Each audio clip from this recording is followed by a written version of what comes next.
প্রেম, তাও আবার তোমার সাথে। যাও একবার লাগাতে দিব, আর কোনো কথা বলবে না। প্রেম? ওটা প্রেম নয়, প্রেম। রফলা আছে, উচ্চারণ করতে লাগে।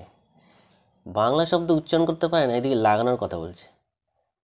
বিদ্যে তো নেই পেটে, শুধু লাগিয়েই গেলে সারা জীবন, তাই না? Hello everyone, welcome to my show vulgar বৌদি। আজকে এমন একটা বৌদির কথা বলবো যে খালি লাগানোর কথা বলে। তাই আমিও লাগিয়েই বসেছি দরজার লকটা, কারণ নাহলে দেখতে পাবো না এর ভিডিও। এমন উল্টোপাল্টা কথা বলে, আর কথায় কথায় এই বৌদিটা খালি প্রত্যেক ভিডিওতে এই সাইনটা দিয়ে কথা বলে, এতই চুলকানি।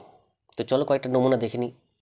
এই যে ছেলেরা, তোমাদের গার্লফ্রেন্ড টিকটিকি দেখলে ভয় পায়, আর একটু খোঁজ নিয়ে দেখো, বড় বড় সাপেদের সাথে খেলা করে বিষ বার করে দিচ্ছি। মানে আমি কি বললাম বুঝতে পারছো তো? ওরে বাপরে, এ তো নিজের এক্সপিরিয়েন্সের কথা বলে ফেললে। দেখো অত কিছু যাই না, টিকটিকি সাপের কথা বলছো তো, তারা পালাবে নাকি যাই না, মানে তোমাকে দেখলে পালিয়ে যাবে এটুক শিওর। ঠিক আছে, জাস্ট ওই স্মাইলটা দিয়ে দিও। প্রত্যেকদিন করতে পারবে এমন কি কোনো ছেলে আছো? আমার সাথে না যোগাযোগ করো, কমেন্ট করো, ঠিক আছে? ভালো সার্ভিস দিয়ে দেবো। খুব শখ হয়েছে তাই না? আবার বড় বড় করে লিখে রেখেছে 200 টাকা। 2 টাকাও দেবে না ওই স্মাইলটা দেখলে। ভাগ। চুমুর অভাবে আমার ঠোঁটটা দিন দিন ফেটে যাচ্ছে, খাবার মানুষ নেই। এই তো আমি আছি তো খাওয়ার জন্য। আছো? একদম। কোথায় ছিলে? ওরে বাপরে, এই তো বাচ্চা বর। এরকম বাচ্চা বরকে বিয়ে করেছো তুমি, ওই জন্য অন্য ছেলেদের খুঁজে বেড়াচ্ছে খালি। কি অবস্থা এর, লাখ খারাপ। এ ভাবছে কার পাল্লায় পড়ে গেছি। ছেলেটার কথা বলছি। আসছে সরস্বতী পুজো, সবাই তো আবার অঞ্জলি দিতে যায় না, কেউ কেউ তো আবার হোটেলে গিয়ে রুম ভাড়া করে আহ আহ মন্ত্র জপ করে। আবার নিজের এক্সপিরিয়েন্সের কথা বললে। না, অন্যদের কথা তুমি এত কি করে জানবে? কথা শুনে মনে হলো তুমি নিজের কথাই বলছো। আর নিজে করতে বলে সরস্বতী পূজায় ওসব কাণ্ড, তাই বলে সবাই করতো, এর কোনো মানে আছে? বড় বড় সাপেদের সাথে খেলা করে বিষ বার করে দিচ্ছি। মানে আমি কি বললাম বুঝতে পারছো তো? না না না, বিশাল জিনিয়াস লেভেলে কথা বলে ফেলেছো। আমি তো বুঝতে পারছি না, তুমি এত ইন্টেলিজেন্ট জানতাম না। আর লাস্টে যে ওই স্মাইলটা দিচ্ছ না, ওটা দেওয়া বন্ধ করো, ঠিক আছে? এই স্মাইলটা দিয়ে কার জন্য কথা মনে পড়ছে খালি। হ্যাঁ, এই তো, এই গরুটাকে বরঞ্চ বেটার লাগছে স্মাইল করে।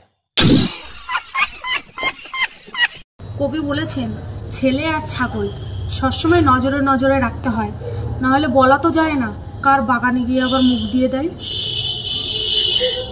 কোন কবি এরকম বলেছেন আমি তো জানি না, তুমিও জানো না, কিন্তু এই কবিটা কি বলছে একবার জেনে নাও।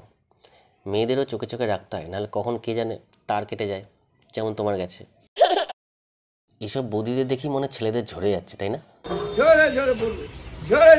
নাহলে এদের এত ফলোয়ার্স কি করে পাচ্ছে? ছেলেদের কি মাথা খারাপ হয়ে গেছে নাকি এসবই করবে? একদিকে বাঙালি সিঙ্গার ভালো গান গাওয়ার জন্য অস্কারে নমিনেশন পাচ্ছে, ভালো ভালো অ্যাওয়ার্ড জিতছে, আরেকদিকে বাঙালি বৌদিরা এসব কাজ করছে। কিছু বলার নেই। আর মেয়েদের আবার কী দোষ দো, ছেলেরাও তো তেমনি, মাথা গেছে পুরো। রিসেন্টলি একটা ভিডিও দেখলাম, একটা ফরেনারকে দেখে ছেলেগুলো হাঁ করে তাকিয়েছে, আর মেয়েটা আনকমফোর্টেবল ফিল করছে, তাই জন্য ভিডিও করে দেখাচ্ছে, সে ব্যাপারে বলছে। Böyle burası. Böyle duruyorlar arkanda. Böyle böyle bekliyoruz. Böyle bekliyoruz. Böyle. Sen kamera açınca bazıları rahatsız olup gidiyor bak. আর একটা ভিডিও দেখলাম, একটা ফরেনার পাশে একটা ইন্ডিয়ানকে রীতিমতো গালাগালি দিচ্ছে, কিন্তু সে বুঝতে পারছে না। So I'm in a train in India and this annoying guy is taking pictures of me and being annoying all the time in a very rude way, so I was thinking to do the same. Yes, here he is. এই ছেলেগুলো একদিকে ইন্ডিয়ার image খারাপ করছে ফরেনারদের কাছে, আরেকদিকে এই মেয়েরা দায়িত্ব নিয়ে নিজেদের ইমেজ খারাপ করছে। কোন দিকে যাচ্ছে সব কে জানে। হ্যাঁ, এখন ফ্রিডম অফ এক্সপ্রেশন আছে সবার, তাই না? যা খুশি তাই করো, আমার কি, আমার তো টপিক পাওনি কথা। শুধু লাস্টে একটা সাজেশন দিচ্ছি, তোমার ফলোয়ার্স আরও তাড়াতাড়ি বাড়তে পারে। লাস্টে ওই স্মাইলটা দিও না, দেখো কাজ হতে পারে। কি বললাম বুঝতে পারছো তো?